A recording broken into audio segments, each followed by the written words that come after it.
if you could maybe just give us a little bit of background on you and how you became an expert in holistic pet care.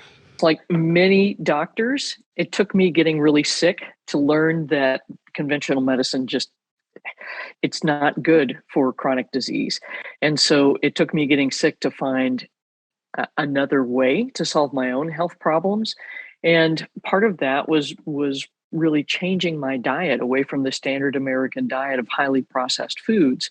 And as I saw myself getting better, I'm thinking, why is it we're feeding this stuff to dogs and thinking that's going to keep them healthy? And so as I learned more and more, I was studying Chinese medicine at the time and acupuncture, herbs, things like that. They were huge proponents of food therapy at the Chi Institute in Reddick, Florida. And so I had a dog that had a horrible bacterial infection in her heart valve. And this is something that normally kills dogs. I mean, it's just a horrible disease. Thankfully, we got her through the bump. And my teacher said, start cooking for her. And I'm thinking, I don't have anything else to lose, and neither does Nepenthe. And so I did.